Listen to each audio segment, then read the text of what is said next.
Hello everyone, and welcome back to Klein Tuin Zoo, my old historical South African zoo.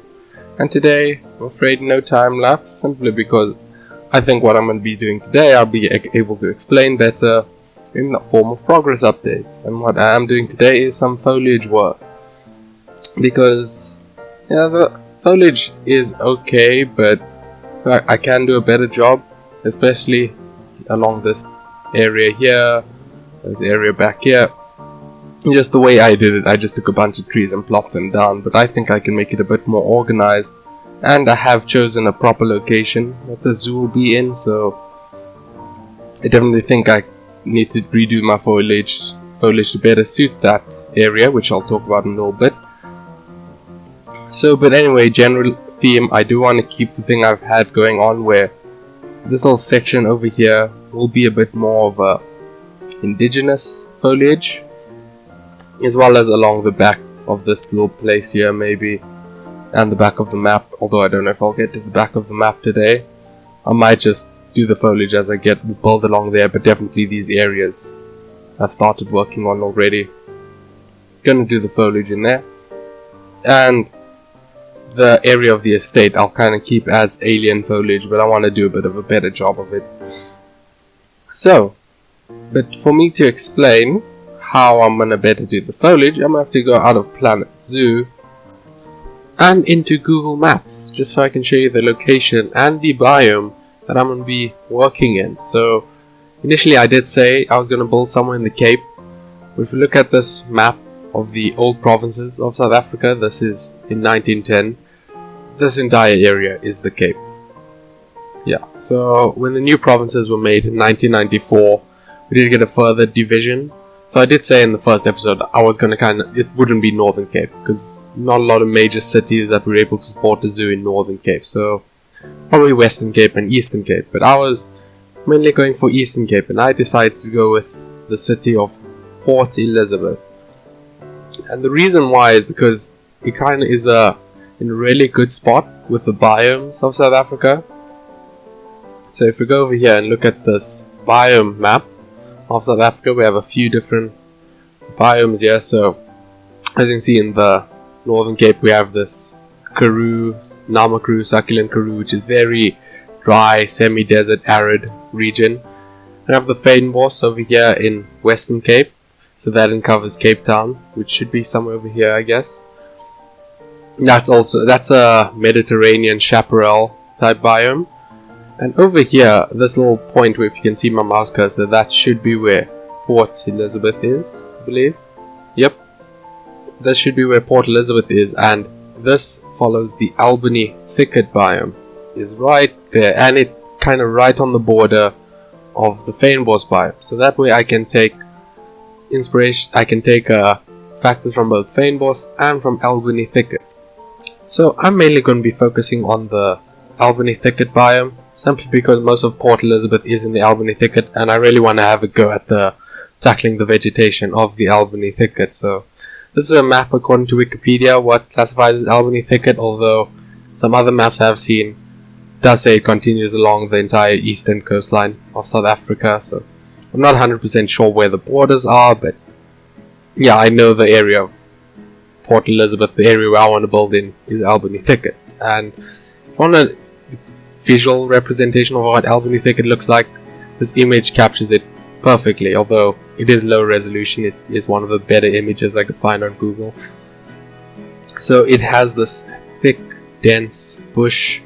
The canopy is not high enough to be considered a forest, and the rainfall is also a bit lower than what you get in the forest. And it's not savanna simply because there's not a lot of grasses. You don't have that grass layer in the savanna. So you do have a lot of succulents, as you can see some sticking out there. You have this woody vegetation, which is thick, dense. Not a lot, large animals cannot go through there. Maybe warthogs and steenbok and duikers can navigate, but not humans, not unless you want to get on your belly and crawl. And a lot of these plants are thorny, so you wouldn't want to do that really, I think. So yeah, this is pretty much what you get in a thicket, and I wanted to do this because that way I can do a bit more lush foliage. It's not like the the savanna and grassland areas up here where the foliage is, you know, pretty plain, just not a lot of trees or dense foliage like you get here. Not a lot of, you get these bushes, and I really want to tackle that stuff. Although it is usually this thick, but overgrazing does happen.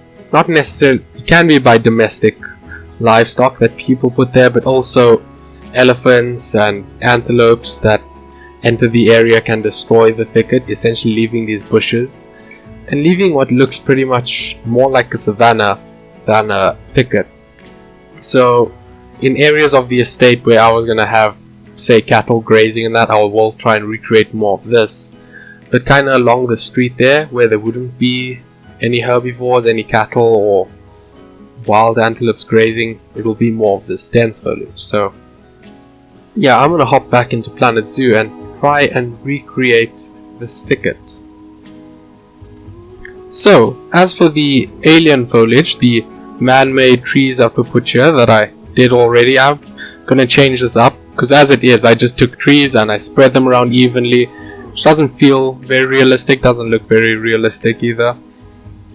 So what I want to do is try and have like clusters of trees. So around the estate house over here, I'm going to try and keep an actual forest. I'm going to redo the trees so it looks a bit more realistic, but yeah, the original reference images or reference house I was using, they have trees in the front here, so it looks a bit more like a European forest. And as you're coming in, you'll just have trees on the side there. So I'll have a high density of trees here and kind of around this whole area.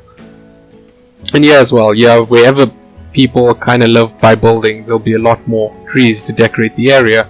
But in other areas, so like this big field back here, I'll take all the trees out and turn to an actual field, an actual open area. And maybe then we'll have some trees dotted around there, but not as many as they are now. Also, yeah, where I have this abandoned houses, there would have probably been trees planted there as well. Yeah, so I'm definitely going to try and make the trees look more organized, look realistically, because the way it is, if people planted these trees, I don't think they wouldn't plant them so far apart like this. It was just too much effort, and then also so many species planted apart. Just, it's not realistic. I'm going to do it a bit more realistic, and I'll do some progress, and I'll, you know, check back with you then. Okay, so here's the next progress update on what I've been doing. So over here by the estate house, I've replaced all the trees that were here. I've cleared out all the other trees that were there. Now it looks a bit more on the realistic side. So here we have a good old forest coming into the estate house. I still have some work to do on this, the underneath of the trees. I would like to have a dark terrain there, but because Frontier limits us to this palette, all the paintbrushes are very light in color, so they won't actually work underneath the trees. Sorry. I could potentially put this mulch in. It's going to be such a pain, and also that the fact that this is on a hill slope. I guess maybe if I align it to surface, I can kind of pull it off, but you will see these lines between the squares, and I don't really want that. So I'll probably just end up doing a bracken floor or something of the sorts. And I'll maybe also border this road a bit, because before I had the stone borders and I didn't like it so much. And I did have this tree line go all the way around. So the trees we have in here are beech trees, oak trees, some ash trees. Also have this custom tree by Mike Sheets using the corkwood. And then also have, I think that's all the trees. And then as we go out here, there's a lot more of these Scots pines planted along there. So yeah, we have this cool little forest kind of enclosing this estate house and the little field back here and the farm over there. And as you move away from the house, you still have a bunch of foliage, but it's not as dense as in the forest, but still planted to make the area look a bit nicer. I do have a little row of beech trees that are growing here. You can see they weren't planted as early as these trees. They were planted a little bit later on. So let's just have a peek here at the foliage over here. And then we have the big open fields here. We have now and there you see a few trees planted or that grew up there, but for the most part it's an empty field. And as you can see, I did add the thicket line over here, but another thing I want to show you is all these Douglas firs, these big old fir trees. So I don't think these would be Douglas fir exactly, but some kind of pine tree that would have been planted here a while ago.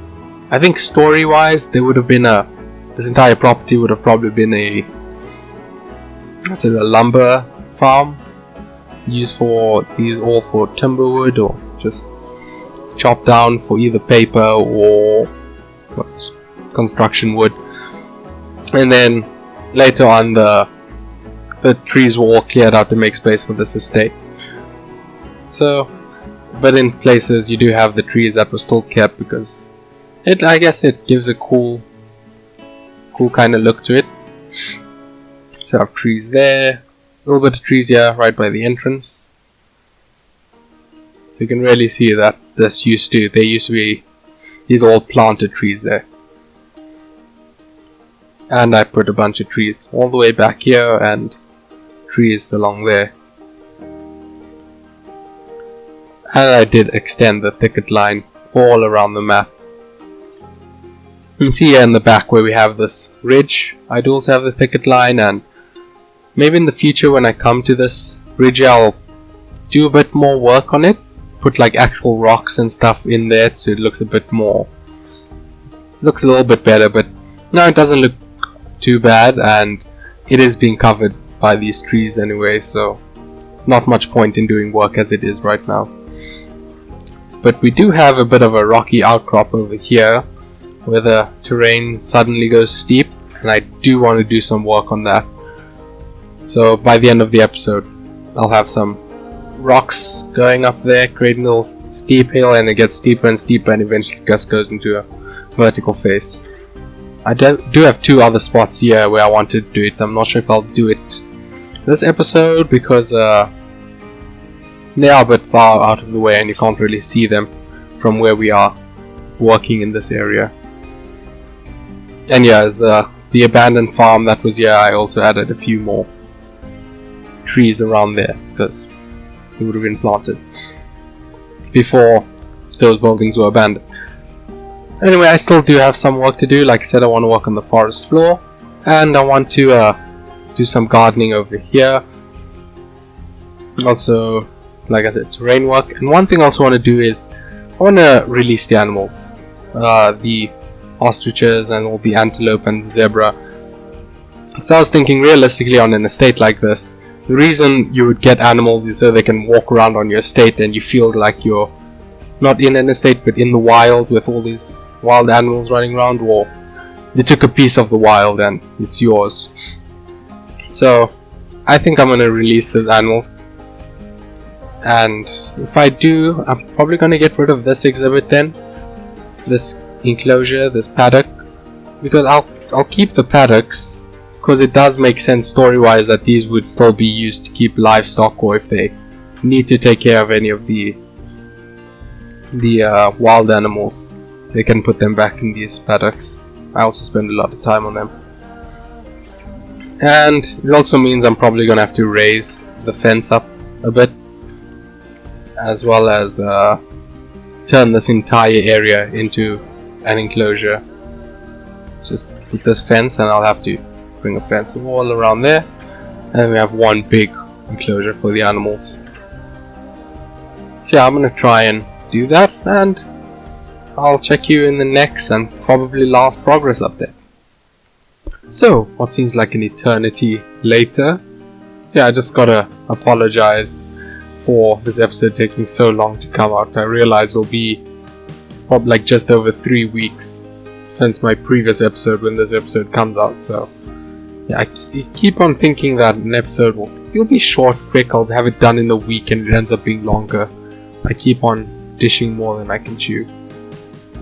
But anyway, let's see what I was building in all this time. So first of all, made a little adjustment to our abandoned farm area. I put down one of my custom trees. So this is a fig tree in my tree pack.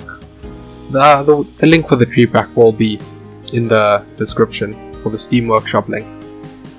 So I'm thinking this would probably be like a Natal fig, a giant Natal fig, something like that. An indigenous South African fig tree. And I've also decided to add a little dried up pan or water basin. So you probably find what initially it was water kind of drained into here, and I don't know, maybe the people that own the property dug it out to have a little pond, and now it's dried up.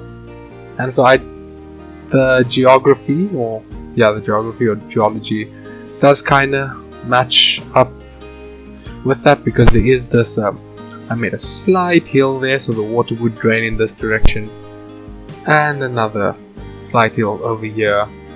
I'm not sure if you can really see it if I use this tree maybe. So you can see there's a bit of a hill as the tree starts to sink in the ground. And this way also, the tree sinks in the ground, so yep, that's a hill. And so the water will drain into this basin over here, but currently it is dried out and does kind of match the whole abandoned look of the place. I just added it because in the future I do want to work a bit with the artificial wetland, some kind of pond or something, but not right now, so it's dried up. Once I get there, I'll work on that. So the next thing I did was place down a crap ton of rocks. As you can see, like I said, I was going to do these rocky outcrops, and I did all three of them. One there, and a big one along here. So let's just take a closer look at what I did here. So in the more gentle areas you have rocks, and as you get to the more steep areas you have these bigger boulders coming in until you eventually really reach an almost cliff face type area. So it kind of matches the rock formations you see here in Africa, some places. You just have these rocks sticking out on the sides of these faces where the soil was washed away, either eroded by water or wind. I'm not sure on the exact erosion processes that form these, but it's quite similar to what you see. And just to break up the texture, so it's not all homogeneous, I added some marula trees as bushes, these white sage bushes, and I believe this is polyepis trees, yeah. Added those all sticking out of the rocks and on the tops and the sides. And as we go along, we see, so you have these cliff faces. We have these flat rocks mixed in with the terrain, as well as these big old boulders. So yeah, the flat rocks mixing the terrain, I just want to say I kind of stole that from Mike Sheets, who showed that off in, I think, the second episode of his garden rescue, where he did Nuna Kanata. He made a cliff face, although it was a much bigger cliff face than this, and he used this kind of technique, using the flat rocks to break up the texture of the terrain. So I think it turned out pretty well. Here we have our same thing, only here you can see I got a little bit tired of placing rocks, so there's not as many rocks as there is here. And I guess realistically there would be a bunch of rocks on the sides out here where my cursor is going over, but I guess story wise you can say this used to be, like I said, an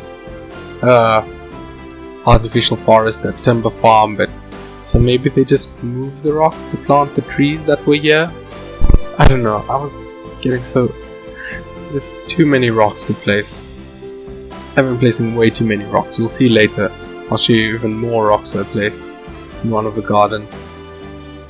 But yeah, one of the other slopes is a lot more gentler, so the rocks aren't as steep, and yeah, it gets a bit more steeper, but not as steep as this big face over here. One thing I almost forgot to mention is that yeah, letting the animals kind of free roam on the estate didn't work. I would have to turn more than half the map into a habitat, and the game did not like that because it's constantly checking boundaries and that with all these animals inside. So every time I play something, the game lagged a lot, so yeah, it's not really possible to have them free roaming, I'm afraid, unless I have them escape, but in which case they'll probably run to the corners of the map and I'll never see them or be able to place them back down anywhere where I'd want to see them. So yeah, they're better off in these small little paddocks for now. But anyway, let's look at some of the man-made stuff in the estate. So yeah, at the entrance I have redone the garden, quite a big redo from what was here previously.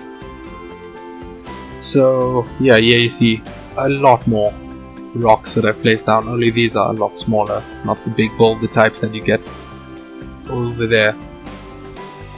Still took a long time to place all these rocks though. So yeah, I have a little duck pond. There aren't any ducks or geese or any waterfowl in the game, so you don't have to imagine them. But I did add this cool little duck house. Both this is pretty neat. Then I have a palm tree, but this is also a custom tree I've made in my custom plant pack. And I've used all these rocks for the planters. And as for my flower choice, I do have these purple daisies.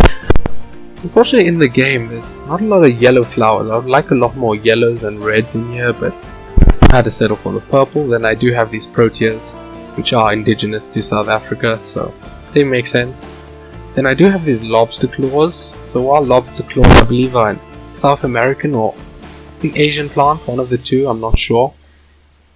They do kind of resemble a Strelitzia, which is an endemic South African plant. So Strelitzias don't have the spike like this, they only have one flower at the end of the stalk. But if you look at it quickly, it kinda looks like a Strelitzia, so I put them in. Both plants, Strelitzias and lobster claws, are in the same family, so they do look quite similar. I did add a bench over here, and a bench over here so you can sit down. And the rocks I kinda put around the pathing just so the blending from outside the garden, it blends a little bit better with when you go into the garden. So yeah, that's the little garden on the entranceway here. A lot of indigenous plants, the flowers and that are all kind of indigenous plants, not the European garden, which I'll show you right now up there. Just one thing I wanted to mention is that I will be uploading this map to the Steam Workshop, the entirety of the estate, and every few progress updates I do, I will kind of upload to the Steam Workshop. So I think that'll be a really cool way for you to see the progress of the zoo. So every save file that I upload will be a certain year in the zoo's timeline, and then you should be able to see how the zoo evolves over time. So yeah, check the description or maybe a pinned comment, something like that. I will have this uploaded on my Steam Workshop. But anyway, let's go and check the estate. So first thing you can see I did here, I added a bit of a brick border to border the road, and have this small little bush line going along the brick. And let's just wait. I think I was in pause the whole time. I did add some falling leaves somewhere in here.